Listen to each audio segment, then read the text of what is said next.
नमस्कार, मैं रिजु रॉय और आप देख रहे हैं टीएनपी इंडिया, हर खबर भरोसे के साथ। आज हम बात करने जा रहे हैं एक ऐसे खुलासे की जिसने पाकिस्तान की सियासत और फौज दोनों की असलियत को बेनकाब कर दिया है। जरा सोचिए, क्या आपने कभी सुना है कि कोई देश खुद दुश्मन के साथ चल रहे संघर्ष को रुकवाने के लिए दौड़कर दूसरे देश पहुंच जाए, अमेरिका पहुंच जाए और फिर खुद को बहादुर भी कहे? जी हाँ, हम बात कर रहे हैं पाकिस्तान की। और ये दावा किया है पाकिस्तान के ही मशहूर खोजी पत्रकार अहमद नुरानी ने, जो फिलहाल अमेरिका में निर्वासन में रह रहे हैं। ये जो आप तस्वीर मेरे पीछे देख रहे हैं, ये है पाकिस्तान के वरिष्ठ पत्रकार अहमद नुरानी, जिन्होंने पाकिस्तान की पूरी पोल पट्टी खोल कर रख दी है। एक रिपोर्ट में ये दावा किया है कि पाकिस्तान खुद सीज फायर करवाने के लिए गया था अमेरिका के पास। पाकिस्तान घुटनों के बल पहुंचा था ट्रंप के पास। सीज फायर पर पाकिस्तानी पत्रकार का खुलासा, मुनीर सेना का पकड़ा गया झूठ। जब ये कह रहे थे असीम मुनीर, पाकिस्तान के आर्मी चीफ जनरल ने ये कहा था कि भारत गया अमेरिका के पास और भारत ने कहा कि हमें सीज फायर चाहिए, लेकिन जो वरिष्ठ पत्रकार है पाकिस्तान के अहमद नुरानी, उन्होंने साफ कर दिया है कि भारत का यहाँ पे कोई हाथ नहीं था। पाकिस्तान खुद गया था अमेरिका, पाकिस्तान खुद गया था ट्रंप के पास ये कहने के लिए कि हमें सीज फायर चाहिए, हमें भारत से नहीं लड़ना। अमेरिका में रहने वाले पाकिस्तान के पत्रकार अहमद नुरानी ने भारत पाकिस्तान संघर्ष पर बड़ा दावा करते हुए कहा कि पाकिस्तान ने अमेरिका की खुशामद करके ये सीज फायर कराया है। नुरानी ने एक वीडियो जारी किया है जिसमें उन्होंने कहा कि पाकिस्तान की हालत देखिए कि वो सिंधु जल संधि पर अमेरिका से ये तक नहीं कह सका कि इस पर बात भी की जानी चाहिए। पाकिस्तानी बस दौड़कर डोनाल्ड ट्रंप के पास पहुंचे कि इस लड़ाई को रुकवाइए और सीज फायर होते ही खुशी खुशी वापस दौड़ गए।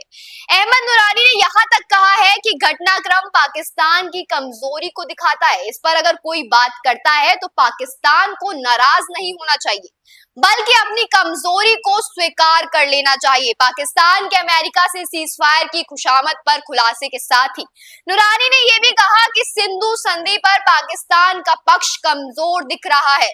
उन्होंने कहा कि भारत ने जल समझौता को निलंबित कर दिया और पाकिस्तानी सरकार और सेना कुछ नहीं कर सकी। आगे भी ऐसा नहीं लगता कि उनसे इस मुद्दे पर कुछ भी हो पाएगा। आपको बता दें कि अहमद नुरानी जाने माने खोजी पत्रकार है। पाकिस्तान में असीम मुनीर, इमरान खान और कई बड़े नेताओं पर उन्होंने खुलासे किए हैं। फिलहाल वो अमेरिका में निर्वासन में रह रहे हैं। तो आपने देखा कि नुरानी ने साफ कहा है कि पाकिस्तान ने अमेरिका की खुशामद की, खुद डोनाल्ड ट्रंप के पास भागकर गया और कहा कि बस कराइए, ये लड़ाई बंद करवाइए। और जैसे ही सीज फायर हुआ, पाकिस्तान खुशी खुशी लौट गया। लेकिन सबसे दिलचस्प बात जानिए क्या है। पाकिस्तान फौज के जनरल अहमद शरीफ चौधरी ने यह दावा किया कि हमने नहीं बल्कि भारत की तरफ से सीज फायर का अनुरोध आया था। अब सोचिए, एक तरफ पत्रकार की बात, दूसरी तरफ सेना का बयान, और सच्चाई वो तो नुरानी ने उजागर कर ही दी। नुरानी ने तो यहां तक कह दिया कि पाकिस्तान की हालत इतनी खराब है कि वो सिंधु जल संधि पर भी अमेरिका से कुछ कह नहीं सका। भारत ने संधि को निलंबित कर दिया और पाकिस्तान बस देखता रह गया। अब सवाल दर्शकों आपसे है कि क्या पाकिस्तान की चुप्पी उसकी कमजोरी नहीं दिखाती? क्या ये सीज फायर भारत की रणनीतिक जीत है? आपको जो भी लगता है हमें कमेंट बॉक्स में जरूर बताएं। नुरानी के सीज फायर पर खुलासे से पाकिस्तान की सेना का भी झूठ पर्दाफाश हो चुका है। पाक फौज के जनरल अहमद शरीफ चौधरी ने संघर्ष विराम पर यह दावा किया था कि पाकिस्तान ने संघर्ष विराम का अनुरोध नहीं किया था, बल्कि उनके पास यह अनुरोध आया था जिसे मान लिया गया।